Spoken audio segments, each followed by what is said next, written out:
कितने लोगों का पढ़ाई में मन नहीं लगता? सबका लगता है? अच्छा, इसको हम दूसरे तरीके से बोलेंगे, तब बताओगे। पढ़ते पढ़ते बोर कितने लोग हो जाते हैं? और सभी हो जाते हैं? हाथ उठा लो फिर एक बार। हाँ,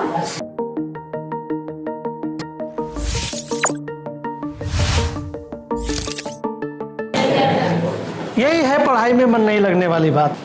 ये बताइए कि जब हम पढ़ने बैठते हैं तो एक्चुअली हमारा मन करता है कि अभी नहीं, थोड़ी देर बाद पढ़ लूंगी। हाँ। या फिर ये काम कर लिया फिर हाँ। उसके बाद करूंगी। हाँ। तो इसके लिए मतलब कि हमारा मन स्टडी में लगे।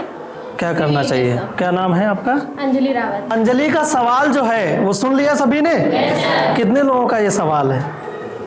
सभी का है। तो आप सभी के लिए तो तालियां फिर से बनती हैं। 3 इडियट्स मूवी का डायलॉग मुझे अक्सर याद आ जाता है।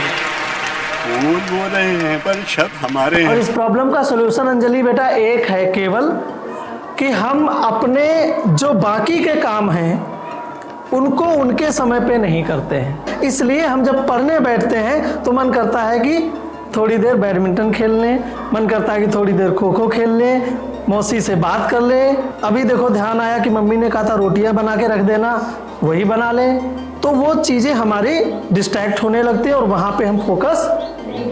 अच्छा, होता क्या, पढ़ते जनरली कितनी देर हैं? 4 घंटे 5 घंटे घर पे सेल्फ स्टडी की बात।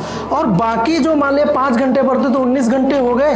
ये जो 19 घंटे का जो कहानी है, ये कहानी सिमट के आ जाता है इन 5 घंटे में, और वो 5 घंटे को बर्बाद करने के लिए काफ़ी है, क्योंकि 19 घंटे का कहानी है।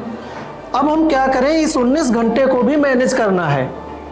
तो हमें क्या करना पड़ेगा, वो 5 घंटे की स्टडी को हम एज इट इज रहने दें। उस 19 घंटे में जो काम हमारे हैं उनको एक टाइम ब्लॉक सेट कर दें। टाइम ब्लॉक समझते हैं सभी लोग? कि इतने से इतने बजे तक ये काम करना है, और नहीं किया तो ये काम को साइड कर दो, लेकिन आज फिर इस काम को भूल जाओ, और उसी बीच में वो कार्य करिए आप। तो ये जो आपकी पढ़ाई का समय है ये आपका बिल्कुल खाली हो जाएगा। फिर आप पढ़ोगे अंजलि तो कोई भी काम याद नहीं आएगा।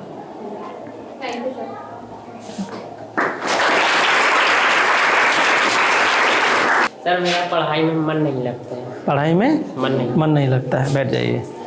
देखिए, पढ़ाई में मन नहीं लगता है, कुछ चीज़ों में हमारा मन बहुत लगता है। ठीक है, तो अभी जैसे मैंने पूछा था पढ़ाई किसको किसको बोरिंग लगती है, सभी ने बताया था। तो इनकी बात का समर्थन तो सभी लोग कर ही रहे हो, तो एक बार तालियां तो इनके लिए बजा दो। देखिए, पढ़ाई में मन न लगने का एक ये कारण है कि किसी चीज़ में मन नहीं लगता है तो वो चीज़ हमें इंटरेस्टिंग नहीं लगती। यही तो होता है मेन वजह। या यूँ कहें कि डिस्ट्रैक्शन होता है तो हमारा मन नहीं लगता है, डिस्ट्रैक्शन होता है, हमारा मन इधर उधर जाता है, फिर हमारे अंदर इंटरेस्ट डेवलप नहीं होता। खुद से पूछो 2 सवाल। पहला सवाल पूछो कि जो मैं कर रहा हूँ वो मेरे लिए कितना महत्वपूर्ण है, और ये पूछने की बजाय लिखो। जैसे आप पढ़ाई कर रहे हो और पढ़ाई में मन नहीं लग रहा है तो आप लिखो, क्या पढ़ाई मेरे लिए महत्वपूर्ण है, और उसका लिखो उत्तर, हाँ महत्वपूर्ण है। फिर लिखो क्यों महत्वपूर्ण है, तो आपको उसका जवाब मिलेगा कि आपके जीवन में, आपको करियर में ऐसा ऐसा मार्गदर्शन मिलेगा। ये हो गया पहला। दूसरा सवाल आप खुद से पूछो कि पढ़ाई हमें क्या बेनिफिट दे सकती है, महत्वपूर्ण मतलब क्यों इंपॉर्टेंट है, पता चल गया।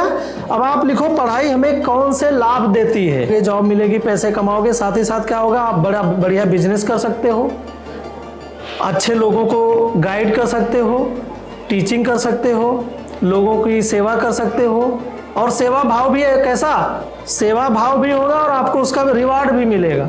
ऐसा नहीं कि आपने सब कुछ खत्म ही कर दिया, रिवार्ड भी मिलता ही मिलता है, लेकिन पढ़े लिखेंगे तब। ये लिख लो।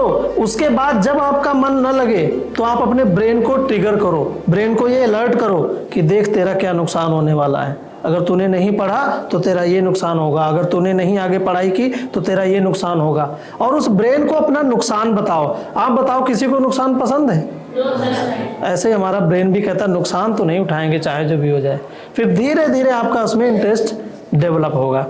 और दूसरा काम और करना कि हम टारगेट बहुत बड़ा देख लेते हैं, इसलिए हम नहीं अचीव कर पाते हैं।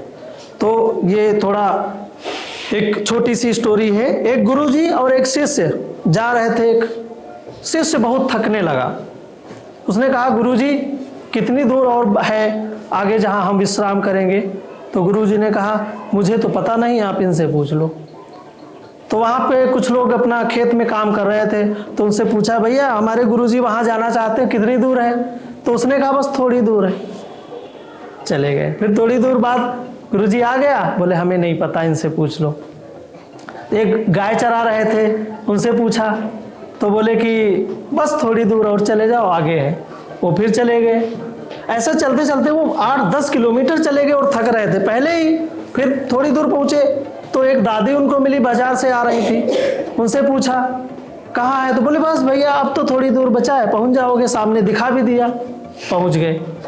जब वो पहुँचे तो बोले गुरुजी आपने हमको 10-12 किलोमीटर पैदल चला दिया, आपने तरस नहीं खाया, आपको पता तो थी मंजिल कहाँ है, कितनी दूर है। तो बोले बेटा ऐसा है, इसमें भी एक ज्ञान छिपा हुआ है। वो ये है कि अगर हम आपको बता देते कि ये लक्ष्य है आपका इतनी दूर, तो आप उसे पूरा आप कहते गुरुजी कुछ भी हो, आज हम यहाँ से आगे नहीं जाएंगे। तो हमने आपको छोटे छोटे स्टेप में बता दिया और आपके मन ने ये स्वीकार कर लिया कि थोड़ी दूर और, थोड़ी दूर और, थोड़ी दूर और करते करते आप लक्ष्य तक। तो जो भी आपका लक्ष्य है उसको छोटे छोटे स्टेप में डिवाइड करो। जो भी आपका लक्ष्य है वो पर डे के हिसाब से डिवाइड करो और उसको कर लो अचीव। जैसे आपको 10 क्वेश्चन याद करने हैं, ठीक है, पूरे 10 में से आपको 5 दिन में याद करने, तो 2 क्वेश्चन डेली याद कर लो और 2 याद कर लो। उसके बाद अपनी पीठ थपथपाओ, मिलेगी नहीं किसी को। तो क्या करो, शीशे के सामने खड़े हो जाओ और ऐसे बोलो यस, वाह क्या बात है, 2 तो याद हो गए। तो आपका ब्रेन खुश हो जाएगा, कहेगा कि सच में कमाल कर दिया, हमने कुछ किया है। और हम क्या करते हैं, फोन आया, तारीफ, किसी ने कहा कितने तैयार हो गए? क्या यार 10 याद करने थे, 3 ही हो पाए हैं। अरे वाह तूने 3 कर लिए, तो हम उदास हो जाते, अरे 3 कर लिए तो क्या हुआ, 7 तो नहीं हो पाए। हम जो 3 कर लिए हैं उसके लिए हम तारीफ कर नहीं रहे, 7 की चिंता कर रहे हैं। अरे कुछ कर तो लिया हमने। तो भले आप 1 तैयार करो, उसके लिए तारीफ करो, खुद की पीठ थपथपाओ। जब तक खुद की तारीफ नहीं करोगे तब तक भी उसमें मन, भले ही 1 सवाल लगाओ, पढ़ने का मन ना हो कतई, 1 सवाल लगाओ और उसके बाद उठ के तो वाह क्या बात है, आज 1 लगा दिया, देखो अगले दिन 2 आपके ऑटोमेटिकली हो जाएंगे। ठीक है? अच्छा लगा? Thank you.